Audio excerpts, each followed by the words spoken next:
Bonjour, c'est Gilles sur boursicoté.com. Voici l'analyse technique Forex et matières premières pour cette journée du lundi 21 mars 2016. Avec pour commencer une paire de devises euro-dollar, donc qui n'y paraît pas comme cela, mais qui nous provoque qui nous propose une phase de hausse vraiment très très technique. Alors je vais revenir sur une configuration que je vous avais présentée il y a peu, avec ici cette phase de hausse, et donc un retracement sur les 38,2% de Fibonacci. Je vous avais indiqué que dans ces conditions, et vu que l'on cassait ici la zone des 1218, eh bien qu'on pouvait aller chercher une extension. Donc l'extension, on la trace comme ceci, donc sur la phase de consolidation avec les extrêmes, sur les extrêmes, et on atteint ici l'objectif 1,1316. On peut constater ici que l'objectif est atteint, qu'il y a phase de stabilisation et que l'on repart en consolidation. Et bien, par rapport à cette configuration, ce qui est très intéressant de constater, donc on va faire un petit peu le ménage voilà, dans les Fibonacci, c'est que si on reprend les Fibonacci de cette phase ici et que l'on repart donc sur cette dynamique, eh bien on consolide là encore une fois exactement sur le retracement des 38,2% de Fibonacci. On est venu s'appuyer ici sur le 23,6 avant de valider une rupture de ce niveau et de confirmer ce niveau ici comme zone de résistance, c'est très visible ici, et de venir juste tester ici cette zone.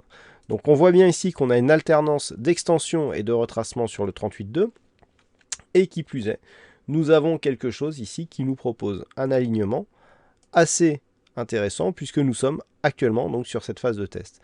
Donc on le voit, succession de retracement, extension, retracement, toujours sur les mêmes niveaux, sur le 38,2, et bien nous avons ici une dynamique haussière. Dynamique haussière certes qui est bien définie ici sur la zone basse, mais sur la zone haute ça manque un petit peu de dynamique.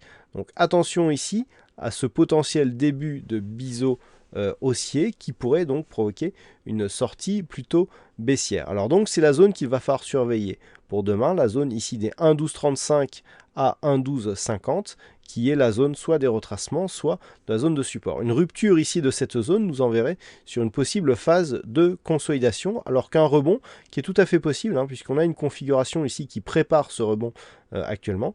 Un rebond ici sur cette zone bien, nous donnerait déjà un signal de poursuite donc de la tendance avec potentiellement un objectif sur une nouvelle extension de Fibonacci. Mais là, on le verra si cette zone ici correspond au point bas significatif de la phase de consolidation. Sur le dollar yen, pas grand chose à dire puisque c'est toujours la stabilité qui domine. On a ici de multiples attaques désormais sur la zone des 111 yens pour 1 dollar. Et lorsque l'on se rapproche, bien, on peut constater que une attaque ici, on a eu deux attaques. Pour l'instant, les cours remontent, mais que on a commencé à enfoncer ici cette zone qui est quand même une zone majeure, donc qui pourrait provoquer une poursuite du mouvement en direction donc de nouveaux plus bas. Donc c'est cette zone qu'il faudrait surveiller. Une rupture de cette zone donc des 111 nous donnerait un objectif sur les 108,50 donc en extension de Fibonacci par rapport à la précédente phase de rebond technique. Toutefois, nous pouvons constater donc une attaque effectivement sur cette bol et des cours qui rebondissent ici sur la moyenne mobile 20 exponentielle. Donc si on reste ici et que l'on se stabilise, effectivement, il peut s'agir d'un début de dynamique qui pourrait provoquer une cassure ici de cette zone des 111. Il faudrait remonter au-delà des 112,50 pour invalider cette première attaque haussière. Et enfin sur l'or, nous avons ici une phase de stabilisation, toujours entre la zone des 1217, on peut même remonter ici jusqu'à 1227 et la zone ici des 1280. Suite à cette forte phase de hausse ici, on a eu déjà un premier décrochement de la dynamique.